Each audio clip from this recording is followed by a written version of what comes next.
আজ বৃহস্পতিবারের দিনে বাড়াতে আল্লাহর এই জিকিরটি ৩৩ বার করুন। গায়েবী সাহায্য আসবে, পাহাড় পরিমাণ ঋণ পরিশোধ হবে, দোয়া কবুল হবে, আশা আকাঙ্ক্ষা পূরণ হবে। বৃহস্পতিবারের দিন অত্যন্ত বরকতপূর্ণ একটি দিন, ফজিলতপূর্ণ একটি দিন, মাহাত্ম্যপূর্ণ একটি দিন, তাৎপর্যপূর্ণ একটি দিন। বিশেষ করে বৃহস্পতিবারের দিন শেষ হওয়ার পর যে রাত আসে, এই রাতটি হলো সাপ্তাহিক সকল রাত থেকে শ্রেষ্ঠ রাত। এই রাত হলো জুমার রাত। এই রাতে আল্লাহ তাআলা নূর প্রদান করে থাকেন, দোয়াকে কবুল করে থাকেন। এ রাতে অসংখ্য অগণিত নারী পুরুষদেরকে আল্লাহ তাআলা ক্ষমা করে দেন। বরকতপূর্ণ এই দিন এবং বরকতপূর্ণ এই রাতে আমরা প্রত্যেকেই আমাদের সময় সুযোগ অনুপাতে নফল ইবাদত বন্দেগী করার জন্য চেষ্টা করব। বিশেষ করে বৃহস্পতিবারের দিন ফজরের নামাজ সম্পূর্ণ করার পর আমরা সূরাতুল ইখলাস, সূরাতুল ফালাক, সূরাতুন নাস তিনবার করে তেলাওয়াত করব, আমল করব। উভয় হাতের তালুতে ফু দিয়ে শরীরের যতটুকু অংশ সম্ভব হয় মাসাহ করে নেব। আল্লাহ তাআলা সৃষ্টি জীবের অনিষ্ট থেকে, সমস্ত প্রাণীকুলের অনিষ্ট থেকে, সমস্ত মাখলুকাতের ক্ষতি থেকে আল্লাহ তাআলা কুদরতিভাবে হেফাজত করবেন, নিরাপত্তা দান করবেন। বরকতপূর্ণ এই 3টি সূরা আমল করব, নিয়মিতভাবে দৈনন্দিন করার জন্য চেষ্টা করব। এরপরে বৃহস্পতিবারের দিন জোহরের নামাজ সম্পূর্ণ করার পর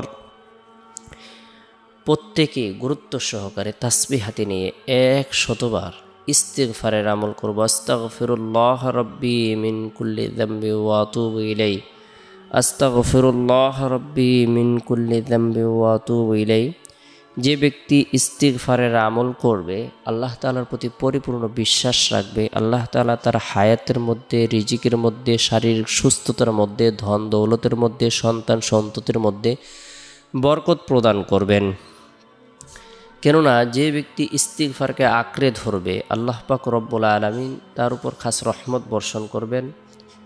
রাসূলুল্লাহ সাল্লাল্লাহু আলাইহি সাল্লাম ইস্তিগফার আমল করার ব্যাপারে উৎসাহ প্রদান করেছেন এবং ইস্তিগফারের মাধ্যমে যে আল্লাহ তাআলা ধারণার বাইরে রিজিক প্রদান করেন, হাদিস বর্ণনা করেছেন, মাল্লাজিমাল ইস্তিগফার জাআলাল্লাহু লাহু মিন কুল্লি দাইয়িকিন মাখরাজান ওয়া মিন কুল্লি হাম্মিন ফারাজা ওয়া রাযাকাহু মিন হাইথু লা ইয়াহতাসিব। যে ব্যক্তি ইস্তিগফারকে আঁকড়ে ধরবে, অর্থাৎ এগুলো ইখলাসের সাথে বেশি বেশি পাঠ করবে, আল্লাহ তাআলা তাকে প্রত্যেক সংকীর্ণতায় প্রশস্ততা দান করবে এবং প্রতিটি দুশ্চিন্তা থেকে বাঁচার ব্যবস্থা করে দেবেন। আর তাকে এমন জায়গা থেকে রিজিকের ব্যবস্থা করে দেবেন যার ব্যাপারে তার কোনো কল্পনাও ছিল না, ধারণাও ছিল না। ঠিকই জোহরের নামাজ সম্পূর্ণ করার পর ইস্তিগফারের আমল করব, আল্লাহ তাআলার দরবারে সাহায্য কামনা করব।